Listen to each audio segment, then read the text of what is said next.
नेपाल हेपिन तयार छैन, हेपिन मान्दैन भन्ने कुरा म स्मरण गराउन चाहन्छु। भूगोल नै सर्लक्कै कालापानीमा भारतीय फौज बसेर त्यहाँभन्दा उता लिपुलेक र लेम्पियाधुरा त्यसलाई भारतले कब्जा गरेको छ। भारतका प्रधानमन्त्री र नेपालका प्रधानमन्त्रीलाई त्यो उच्च स्तरीय विज्ञ समूहले बुझाउनु पर्ने हो। हाम्रो तर्फबाट हामी तयार छौँ, तर पहिले भारतले बुझ्ने भन्ने उहाँहरूले बनाउनु भयो। बुझ्ने कहिले पहिले भन्ने कुराको विवाद ठुलो कुरै होइन, त्यसकारण हामीले हुन्छ भन्यौँ र उहाँहरूले बुझ्नु भएको छैन।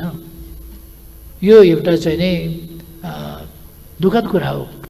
तपाईँ अहिले हेर्दै हुनुहुन्छ कलर अफ नेपाल,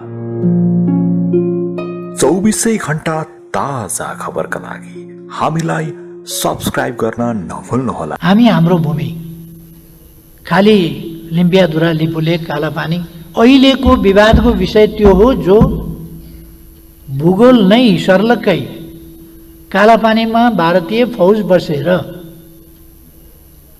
त्यहाँभन्दा उता लिपुलेक र लेम्पियाधुरा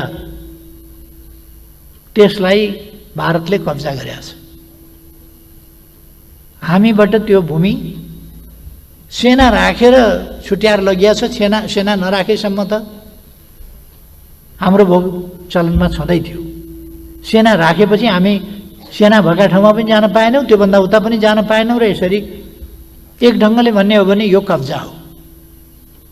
त्यसकारण यो उचित भएन भनेर हामी हाम्रो मित्र राष्ट्र भारतलाई भनिरहेका छौँ, यो उचित भएन, यो हाम्रो भूमि हो तथ्य प्रमाणका आधारमा, ऐतिहासिक तथ्यहरूका आधारमा। त्यसकारण हामीलाई फिर्ता गर्नुपर्छ र हामीले भनेका छौँ हामी कूटनीतिक वार्ताका माध्यमबाट यस समस्याको समाधान खोज्छौँ। समाधान भनेको हाम्रो भूमि फिर्ता हुनु पर्यो। यो सत्यले जित्छ, हाम्रो विश्वास हो, हामी फिर्ता लिन्छौँ। यो एउटा लिम्पियाधुरा, लिपुलेक र कालापानी सम्बन्धी भूक्षेत्रको विवाद छ। अरू कतिपय ठाउँहरूमा सीमा सम्बन्धी विवाद छन्, सुस्तामा छ भने या अरू ठाउँमा छन् भने तिनीहरूको सम्बन्धमा यसरी सेना राखेर कब्जा गरिएको र अर्कै सिमाना भनेर एउटा नक्कली काली नदी भनेर खडा गरेर एउटा काली मन्दिर बनाएर एउटा तिरतिरे खोल्सी देखाएर एउटा सानो हाल देखाएर यसो गरेर कब्जा गरिएको यत्रो भूभाग अरू ठाउँमा त्यसरी छैन र हाम्रो नक्साभन्दा बाहिर परेको त्यस्तो भूभाग पनि छैन। यदि कुनै भूभाग तथ्यहरूले हाम्रो देखिने स्थिति छ भने त्यस सम्बन्धमा हामी वार्ता गर्छौँ, कुरा गर्छौँ। अरू ठाउँहरूमा पनि हाम्रा वार्ताहरू, कुराहरू चलिरहेका छन्। सुस्ताको सम्बन्धमा पनि वार्ता भइरहेको छ। तर सुस्ता, लिम्पियाधुरा, लिपुलेक र कालापानी जस्तो गरी हडपिएको, कब्जा गरिएको र सेना राखेर 18 सालसम्म हामीले भोगचालन गरिरहेको 1961 सम्म 62मा सेना राखेर त्यसपछि हामीले भोगचालन गर्न नपाएको स्थिति होइन। त्यसकारण अहिले हामीले बढी फोकस गरेको भनेको लिम्पियाधुरा, लिपुलेक र कालापानी हो। एउटा एमसिसीको सम्बन्धमा कुरा उठाउनु भएको छ।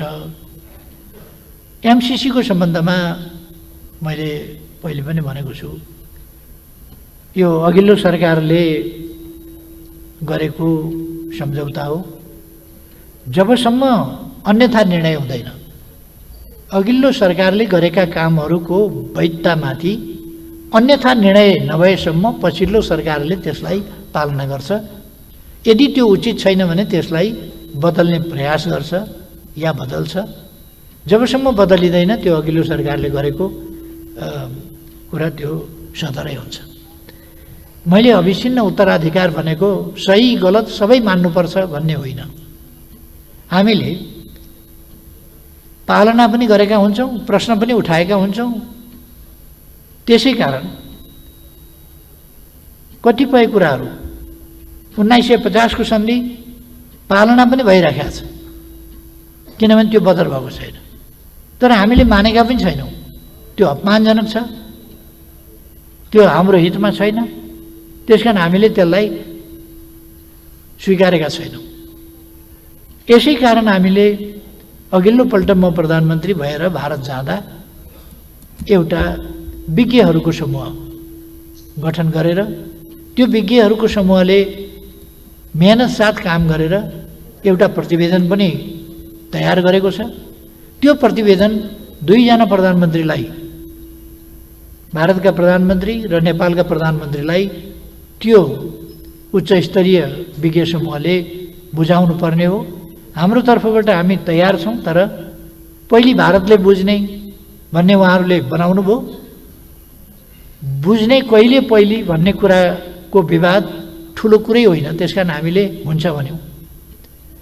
हामीले पहिले बुझ्ने भनेको भए पनि हामीले बुझेर उहाँहरूले नबुझ्ने हो भने पनि त्यो अधुरै रहन्थ्यो। उहाँहरूले बुझेर हामीले नबुझ्दा पनि अधुरो रहन्थ्यो। त्यसकारण दुइटैले बुझ्दाखेरि जसले पहिले बुझे पनि हुन्छ भनेर हामीले भारतले पहिले बुझे पनि हुन्छ भनेर मान्यौँ र उहाँहरूले बुझ्नु भएको छैन। यो एउटा चाहिँ नै दुःखद कुरा हो।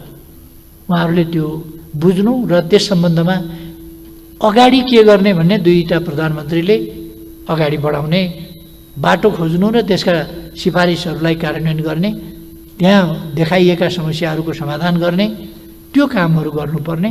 त्यसमा 2 वर्षदेखि भारतको रुचि नदेखिनु त्यो सहज कुरा पनि होइन, स्वाभाविक कुरा पनि होइन। अब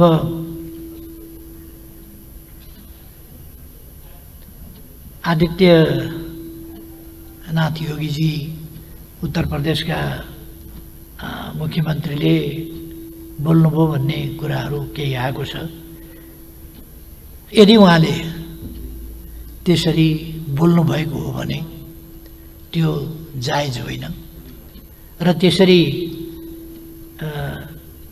नेपाललाई यदि उहाँले धम्काउन खोज्नु भएको हो भने त्यो उचित होइन।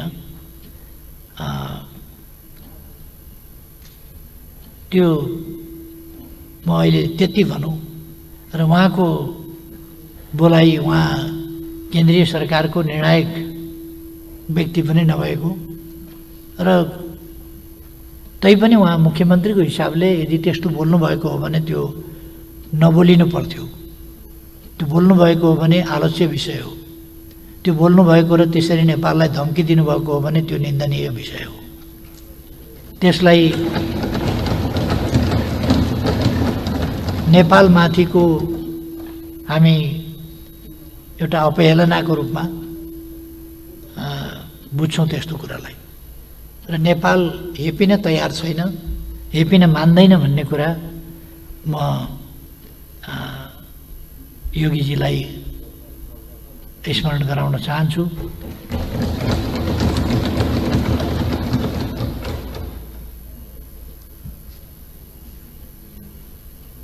अर्को यो पटक पटक उठिराखेको छ, स्वास्थ्य विभागको खरिदमा पनि भ्रष्टाचार भयो, सेनाको खरिदमा पनि भ्रष्टाचार भयो। एक थरी मान्छेहरू नेपालमा म के देख्छु, केही चाहिँ मिडियाहरू पनि राम्रो कुरा भनेको गर्न नजान्ने, नगर्ने र नराम्रो कुरा गर्नु चाहिँ आफ्नो धर्म ठान्ने खालका त्यो पनि म देखिराखेको छु। र मैले भनिराखेको छु, यदि कुनै प्रकारको अनियमितता देखियो भने त्यसको छानबिन हुन्छ र हामी कारबाही गर्छौँ। तर जेमा पनि खरिद नगर्दा पनि भएन, खरिद गर्ने बित्तिकै भ्रष्टाचार बाहेक केही नदेख्ने, केही उद्देश्यमूलक ढङ्गले लाग्ने, त्यस प्रकारका केही अनावश्यक ढङ्गले, जस्तो गणतन्त्रको विरोध गर्न मन लाग्यो भने गणतन्त्रको विरोध खुला गरे भने, तर गणतन्त्रको विरोध यस्तो घुमाएर गर्ने कि राष्ट्रपतिमाथि खनिने, राष्ट्रपतिमाथि प्रहार गर्ने। अनि कुर्सी कसले किनेर ल्याएर राष्ट्रपतिलाई थाहा हुन्छ, राष्ट्रपतिले अर्डर गर्छ कुर्सीको। प्रधानमन्त्रीले कार्पेट कहाँनेरि राखियो प्रधानमन्त्रीले थाहा पाउँछ। त्यो गर्ने काम प्रधानमन्त्रीको हो र त्यहाँ। अनि प्रधानमन्त्रीको निवासमा कार्पेट कहाँनेरि राखियो, कहाँनेरि राखिएन प्रधानमन्त्रीलाई थाहा हुन्छ, राष्ट्रपतिलाई थाहा हुन्छ कहाँनेरि कार्पेट राख्यो, कसले खरिद के गर्यो भन्ने कुरा। त्यसकारण जेमा पनि राष्ट्रपतिको जसरी विरोध गर्ने एउटा माखौल उडाउने यो एउटा दलगत रूपले हेर्ने कुरा पनि उचित होइन। राष्ट्रपतिको संस्थालाई हामीले निष्पक्ष मर्यादित संस्थाको रूपमा व्यवहार गर्ने र राष्ट्रपतिलाई एउटा राष्ट्र प्रमुख तर कार्यकारी प्रमुख होइन, कार्यकारी अधिकार नभएको राष्ट्रपतिको रूपमा सम्मानित संस्थाको रूपमा र खास केही अधिकारहरू मात्रै दिएर दैनिक शासन प्रशासन सञ्चालनबाट अलग राष्ट्रपतिलाई हामीले राख्ने गरेका छौँ। तर राष्ट्रपतिले जवाफ पनि दिँदैन। तर राष्ट्रपतिको विरुद्ध लगातार अनवरत हरेक ससाना न्यूमा आक्रमणको तारो बनाइन्छ। मैले त्यसलाई गणतन्त्रका विरुद्धको एउटा साजिसको रूपमा मात्रै, गणतान्त्रिक प्रणालीलाई कमजोर बनाउने, गणतन्त्र ठिक होइन भन्ने कुरालाई लाने। के गर्नु पर्थ्यो त राष्ट्रपतिले? चुप लागेर बस्ने राष्ट्रपति चुप लागेर बसिया छ। त्योभन्दा बढी राष्ट्रपतिले के गर्नु पर्थ्यो? अनि त्यहाँ दुबो काटेर चौरी चिटिक्क पारियो। अहिले चौरी चिटिक्क पार्ने कि कोरोनाका विरुद्ध लड्ने भन्ने। अनि राष्ट्रपतिले त्यो कोरोनाका विरुद्ध नलड, यहाँ चौरी चिटिक्क पार भने हो र? त्यहाँ त त्यही दरबन्दीका मान्छे छन्, त्यही काम गरिराखेका होलान्। यो खालको चाहिँ नि जुन एउटा विरोधको शैली छ त्यो वास्तवमा के भने लोकतान्त्रिक पनि भएन, तान्त्रिक पनि भएन र गणतन्त्रका विरुद्धमा केन्द्रित र लक्षित हो। यस्तो कुरामा हामी हौसिनु हुँदैन भन्ने म सम्मानित सदन समक्ष अनुरोध गर्न चाहन्छु। त्यस्तो कुरामा बहकिनु हुँदैन। हामी जोसुकै होस् एउटा मर्यादित ढङ्गले पेश हुने तरिका अवलम्बन गर्नुपर्छ।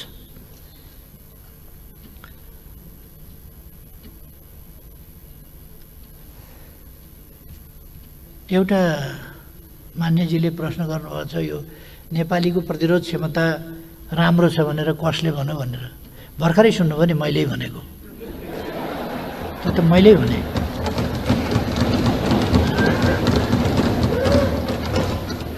नेपालीको प्रतिरोध क्षमता राम्रो छ भन्ने कुराको चुनौती कुनै डाक्टर, कुनै वैज्ञानिक, कुनै शोधकर्ताबाट कहीँबाट आयो भने मैले स्वीकारौँला।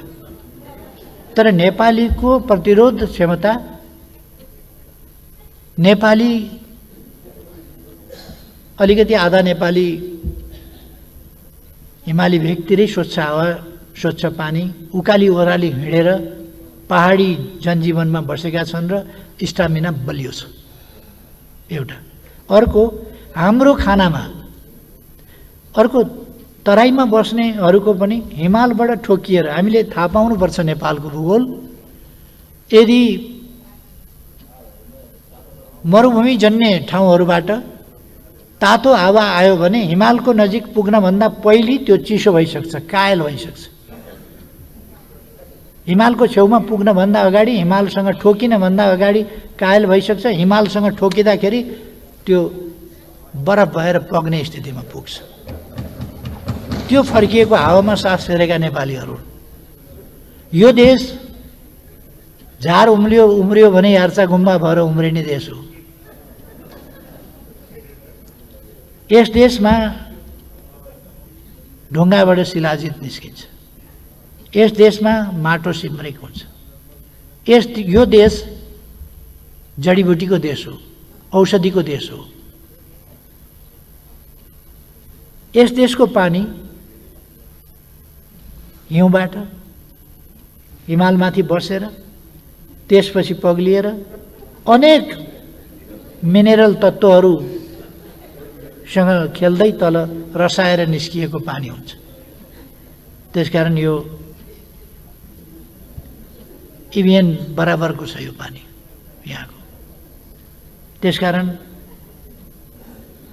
यो उकाली ओह्राली गर्ने, परिश्रम गर्ने, फिजिकल वर्क गर्ने र यस्तो देशका मान्छेहरूको स्वाभाविक रूपमा यो वैज्ञानिक कुरा हो, जहाँ योगाको ट्रेडिसन छ, जहाँ व्यायामको ट्रेडिसन छ,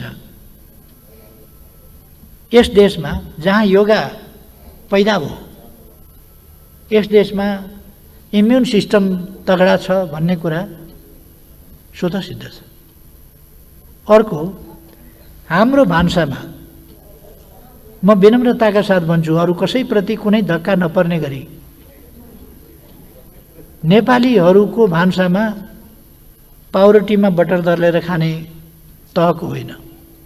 यहाँ दाल, चामल, मकै, बटमास यी अनेक चिज हुन्छन् र त्यसमा बेसार अनिवार्य हुन्छ, नुन अनिवार्य हुन्छ, खुर्सानी अनिवार्य हुन्छ,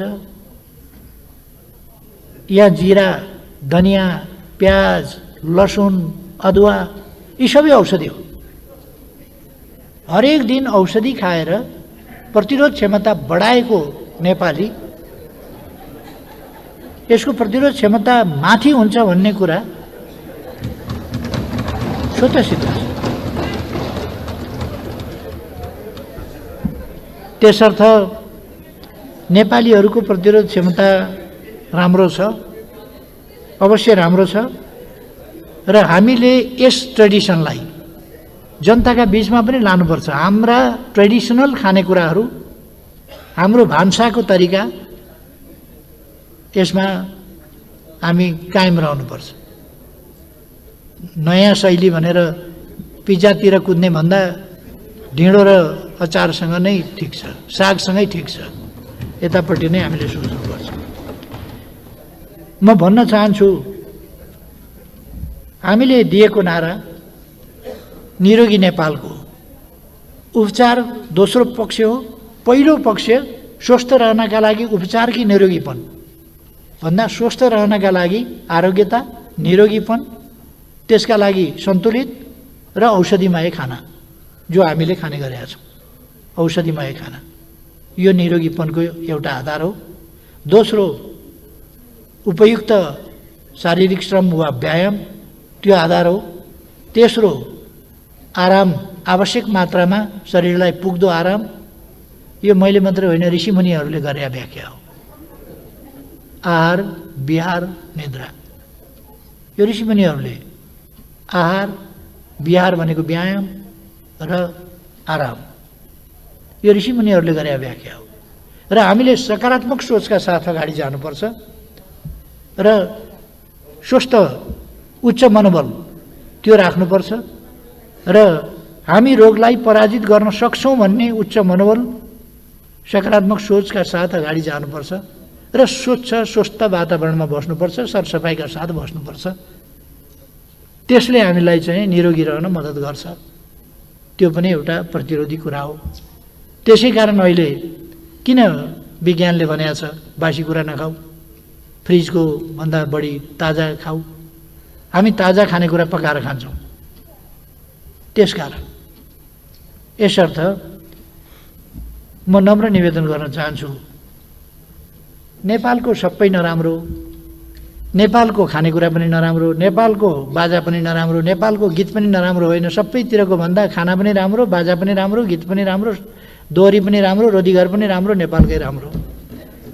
हात मिलाउनेबाट नमस्ते गर्ने राम्रो भन्ने कुरा त थाहा भइसक्यो अहिले। हामी पनि हात मिलाउनेमा गइसकेका थियौँ, अब नमस्ते गर्नु पो ठिक रहेछ। हाम्रा पुर्खाले भनेको कुरातिर नमस्कारै ठिक रहेछ। त्यसकारण कतिपय बेठिक कुराहरू छन् भने तिनलाई छोडौँ, नत्र भने यी कुराहरूतर्फ ध्यान दिउँ भन्ने मेरो चाहिँ नै आग्रह हो।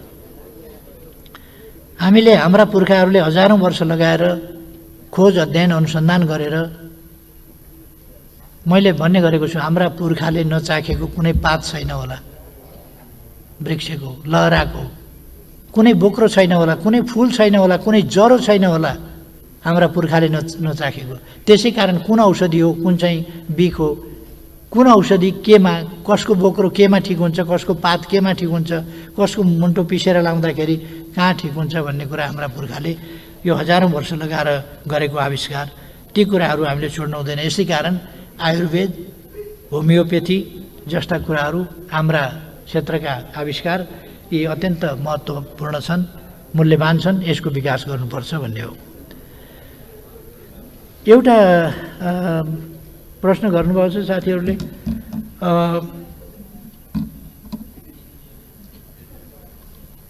रोगले मरे भन्ने कुरा कमजोरी लुकाएको होइन, यो एउटा सामान्य तथ्य भनेको।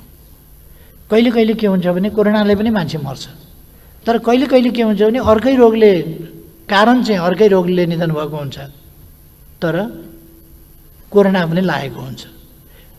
विश्व स्वास्थ्य सङ्गठनको मापदण्ड अनुसार, उसको नियमअनुसार कोरोना यदि पोजिटिभ भेटियो भने जुनसुकै रोगले मरेको भए पनि कोरोनाले मरेको भनेर मान्नुपर्छ। त्यसकारण हामीले 15 जना कोरोनाले मरेको भन्यौँ, तर त्यो हेर्दाखेरि कोरोनाले मरेको चाहिँ देखिँदैन। अथवा डाक्टरहरूको पनि भनाइ के छ भने मर्न चाहिँ कोरोनाले नै मरेको होइन, तर कोरोना पनि लागेपछि विश्व स्वास्थ्य सङ्गठनको मापदण्ड अनुसार कोरोनाले नै मरेको भनेर मान्नु पर्या हो। त्यो मेरो मात्रै भनाइ होइन, त्यो डाक्टरहरूको पनि भनाइ हो जो त्यससँग सम्बन्धित हुनुहुन्छ। तसर्थ कमजोरी लुकाउनु पर्ने, कोरोनाले दुनियाँमा कमजोरी, भारतमा त्यत्रो मान्छे मरेको छ, चाइनामा पनि त्यति मान्छे मरेका थिए, अरू देशमा पनि त्यत्रो बिघ्न मान्छे मरेको छ, र अमेरिका जस्ता देशमा, युरोप जस्ता देशमा, युके जस्ता देशमा त्यत्रो नोक्सानी परेको छ, कमजोरी लुकाउनु परेको छैन। यहाँ 15 जना मर्दाखेरि कमजोरी लुकाउनु पर्ने हुन्थ्यो? 15 जना मात्रै मरेका देश त बहुत कम होला नि दुनियाँमा। त्यसकारण यो कमजोरी लुकाउनु पर्ने कुरा होइन। हामी मर्न नदिन चाहन्छौँ कोरोनाबाट। कोरोनाबाट मान्छे मर्न नपाउन्, कसैको निधन नहोस्, हाम्रो ध्यान त्यस कुरामा छ। तर त्यसबाट मात्रै मरेका होइनन्, अरू पनि कारण छन् भन्न खोजिएको। कोरोनाबाट अरू मर्न नदिने हाम्रो प्रयास छ, म त्यो स्पष्ट पार्न चाहन्छु।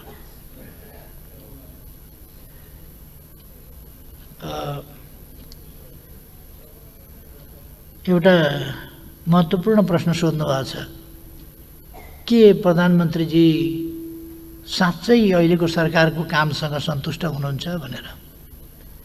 100% कि 99%? 100% हो भने त्यति त भन्न सक्दिनँ, तर म सन्तुष्ट छु। र प्रश्नकर्ता मान्यजीले यो प्रश्न ढुक्कैले सोध्नु भएको चाहिँ हो जस्तो मलाई लाग्दैन। किनभने यो सरकार बनेको 2 वर्षमा के उपलब्धि भयो भन्ने देख्नु भएको छ। के उपलब्धि भयो भन्ने,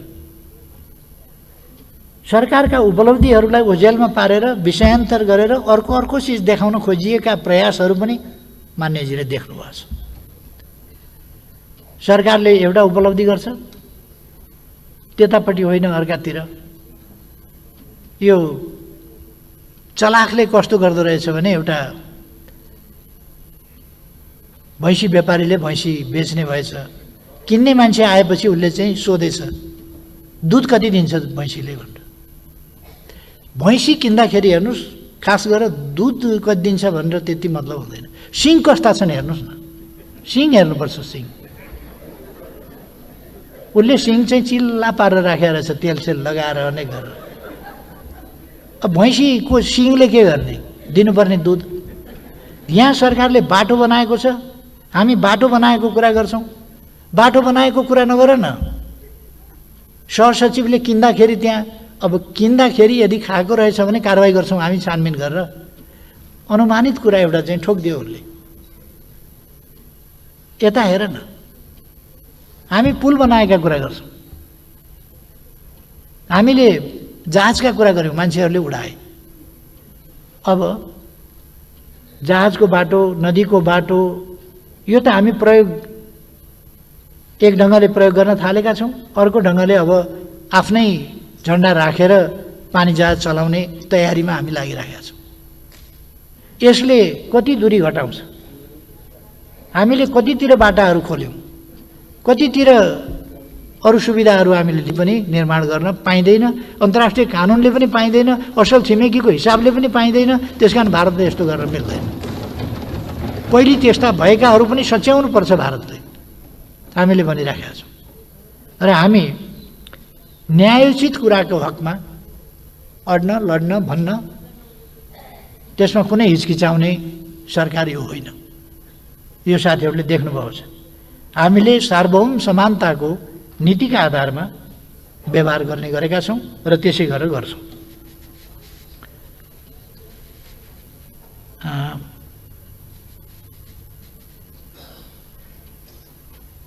यस सरकारले सङ्घीय संरचना, संविधानको कार्यान्वयन, सङ्क्रमणलाई अन्त्य गर्ने, स्मुथली सबै कुरा टुङ्ग्याउने, यी सबै काम गरेका छ। कोरोना यस सरकारको कमजोरीको कारणले आएको होइन, विश्वव्यापी रूपमा आएको छ। यससँग यस सरकारले प्रभावकारी ढङ्गले सामना गरिराखेका छ। अन्यत्रको भन्दा अहिले पनि पिसिआर टेस्ट भएन भनेर साथीहरूले उठाइराख्नु भएको छ। प्रति 10 लाख पिसिआर टेस्टमा भुटानभन्दा पछि, भुटानको जनसङ्ख्या पनि थोरै छ, उसले सीमा लक गरेको छ। उसका मान्छे बाहिर पनि कम थिए, बाहिरबाट पनि कम आए, आउने स्थिति पनि रहेन। त्यसले गर्दाखेरि भुटानले रोक्न सकेका छ। त्यसबाहेक अरू देशभन्दा त हामी अगाडि छौँ अहिले पनि। त्यसकारण म भन्न चाहन्छु कि यो अहिलेको सरकारको कमजोरीको प्रश्न होइन, यो विश्वव्यापी महामारीको प्रश्न हो, जसको सामना अहिलेको सरकारले प्रभावकारी ढङ्गले गरिरहेको छ र गर्नेछ। कोरोनाबाट देशलाई मुक्त गर्छ। अनि असन्तुष्ट यसका लक्ष्यहरू, यसका उद्देश्यहरू, यसले लिएका नीतिहरू, यसले अगाडि सारेको दृष्टिकोण अथवा यसले प्रस्तुत गरेका कार्यक्रमहरू, यसले चालेका कदमहरू र यसले हासिल गरेका उपलब्धिहरू, कुन चाहिँ कुरामा असन्तुष्ट हुनुपर्नेछ? अहिले कोरोनाको कारणले हामीले भनेको उत्पादन वृद्धि दर हासिल भएन। यो सरकारको कमजोरी हो र? सरकारसँग असन्तुष्ट हुनुपर्ने विषय हो र यो? अथवा सरकारलाई आलोचना गर्ने मौका पाइयो भन्ने विषय हो र? त्यसकारण म भन्न चाहन्छु, यदि सन्तुष्टिको कुरामा 100% भन्नुभयो भने म पनि 100% छु त भन्दिनँ। तर योभन्दा बढी गर्न सकिँदैन थियो। जुन परिस्थितिमा यस सरकारले काम गरेको छ, त्यस परिस्थितिमा अधिकतम उपलब्धिका साथ, स्पष्ट योजनाका साथ यो सरकार अगाडि बढेको छ। यसले आफ्ना अभिभारा र कर्तव्यहरू बुझेको छ, महसुस गरेको छ र त्यसअनुसार अगाडि बढेको छ। त्यसकारण म यस सम्बन्धमा फेरि अलिकति गम्भीरताका साथ, कहिले कहिले के हुन्छ भने एक खालका साथीहरू बसेर कुरा गर्दा गर्दा गर्दा गर्दा सत्यबाट अलिकति बहकिएर टाढा पुगिने खतरा हुन्छ। त्यस खतराबाट जोगिन म साथीहरूलाई आग्रह गर्न चाहन्छु। मन्त्री र प्रधानमन्त्रीको क्षेत्रमा मात्र बजेट भनेर मेरै क्षेत्रको हुँ भनेर मान्यजी अघि बोल्नुभएको थियो। उहाँ त दङ्ग खुसी हुनुहुन्छ होला मेरै क्षेत्रको, त्यहाँ चाहिँ बजेट गजबले पर्या हुनाले खुसी हुनुहुन्छ होला जस्तो लाग्यो। अब मैले चाहिँ यो थाहा नपाएको विषय हो। म आफ्नो क्षेत्रलाई मात्रै विकास गर्नुपर्छ, अरू क्षेत्र विकास नगरे पनि हुन्छ, अथवा मेरो क्षेत्रमा चाहिँ जनता छन् तिनलाई सुविधा चाहिन्छ, अरू क्षेत्रमा जनता छैनन् तिनलाई सुविधा चाहिँदैन, अरू क्षेत्रका जनता अरू नै हुन् उनलाई चाहिँ नै दुःख भए पनि हुन्छ, यस्तो सोच मेरो छैन। त्यसकारण मेरो क्षेत्रमा बजेट बढी पर्यो, मेरो क्षेत्रमा बेग्लै व्यवहार गरियो भन्ने कुरा त्यो सत्य होइन। यदि कहीँ त्यस्तो पर्न गएको भए पनि त्यो उचित होइन, त्यसलाई म स्वीकार्दिनँ। सबै क्षेत्रमा सँगै देशको विकास हुनुपर्छ, मेरो मान्यता त्यो।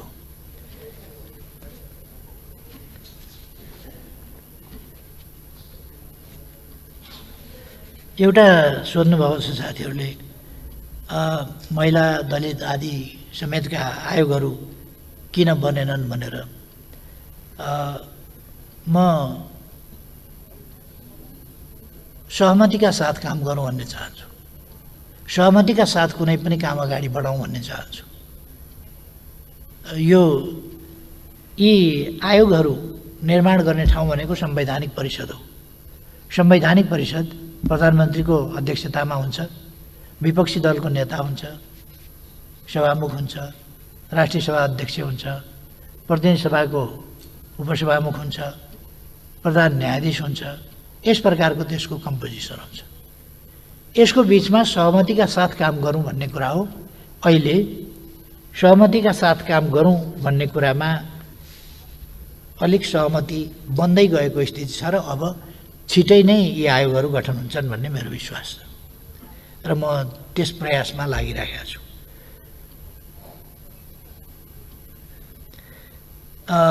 अचम्मको एउटा फेरि अर्को हल्ला सुरु गरिएछ। यो हल्ला किन सुरु गरेको हो? मिलिट्री एयर बेस नाम पनि हामीले चाहिँ पीर्तनापतिका कार्यालय पीर्तनाहरू यस्तो त राखेका हौँ। एयर बेस यस्ता यस्ता भन्ने शब्दका साथ निजगढमा वन फाँडेर मिलिट्री एयर बेस, यो के कारणले यस्तो हल्लाको यस्तो एउटा भ्रमको सिर्जना गर्न पर्यो? मैले यो बुझिनँ। यस्तो भ्रमको सिर्जना किन गर्नु पर्यो? यसमा कुनै सत्यता, कुनै आधार, कुनै तथ्य केही पनि छैन।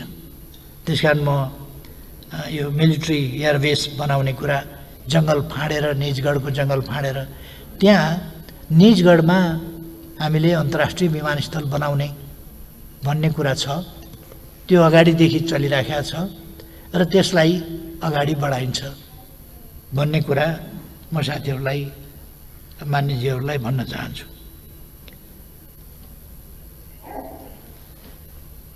रुकुम घटनाको सम्बन्धमा ध्यान गएन कि भन्ने प्रश्न पनि मान्यजीले उठाउनु भयो। रुकुम घटनाको सम्बन्धमा सरकारले एउटा छानबिन समिति बनाएको छ। त्यसले गम्भीरताका साथ छानबिन गरिरहेको छ, निष्पक्ष ढङ्गले छानबिन गरिरहेको छ र यसमा निष्पक्ष ढङ्गले छानबिन हुन्छ र जे तथ्य हो तथ्य अनुसार जसको जे दोष हो त्यस अनुसार दोषीमाथि कारबाही हुन्छ। त्यो कुरा म भन्न चाहन्छु र यस सम्मानित सदनले संसदीय समिति बनाएको छ छानबिनका लागि। त्यस समितिको रिपोर्टले पनि सरकारलाई मद्दत पुर्याउनेछ, त्यसको छानबिनले पनि मद्दत पुर्याउनेछ र सरकारले यस घटनालाई गम्भीरताका साथ लिएको पनि छ र यस्तो घटना अत्यन्त दुःखद घटना हो। यस्तो घटना घट्न हुन्न र यसको पृष्ठभूमिमा अलिकति जातीय छुवाछुत जस्तो कुरा, सामाजिक विकृतिका कुरा यसको पृष्ठभूमिमा देखिन्छ, जुन उचित होइन। यस्ता आधारमा यस प्रकारका दुर्घटना र अत्यन्त दुःखद खालका क्रियाकलाप, यस्ता कुराहरू हुनु हुँदैन जसले नेपाली समाजलाई नै एउटा कलङ्कित स्थितिमा पुर्याएको छ। त्यस्तो हुनु हुँदैन र यसमा कारबाही हुन्छ भन्ने म विश्वास दिलाउन चाहन्छु। र अन्त्यमा सम्माननीय सभामुख महोदय, आज देशलाई राष्ट्रिय एकता चाहिएको छ, राष्ट्रिय सहमति चाहिएको छ र सहमतिका साथ अगाडि बढ्नु आजको आवश्यकता बनेको छ। राष्ट्रियताको सवालमा होस्, भूमि फिर्ताको सवालमा होस् या अरू विषयमा राष्ट्रको हितमा हामी सबै एकजुट भएर अगाडि बढ्नुपर्छ। त्यसै गरेर कोरोनाको विरुद्ध लड्दाखेरि पनि यो सरकारको मात्रै समस्याको कुरो होइन, यो सिङ्गै समाजको, सिङ्गै समाजलाई प्रभावित गर्ने। यहाँ सरकारको सफलता वा असफलताको प्रश्न होइन, हाम्रो सामाजिक अस्तित्वको, मानव जातिको अस्तित्वको प्रश्न छ। यसले जुन हिसाबमा लाखौँ मानिसहरूको ज्यान लिइसकेका छ, मिलियन्स अफ मानव जातिको पपुलेसन यसबाट आक्रान्त छ। यस कुरालाई हामीले साझा प्रयासका साथ यस समस्याबाट पार पाउनु छ। त्यसकारण हामी त्यसै गरी अगाडि बढौँ भन्ने म गर्न चाहन्छु, आजको आवश्यकतामा जोड दिन चाहन्छु र सरकारको तर्फबाट लचिलापन देखाउने कुरामा, फराकिलोपन देखाउने कुरामा, सहमति र सहकार्यका साथ अगाडि बढ्न सरकार तत्पर रहेको कुरामा म साथीहरूलाई विश्वास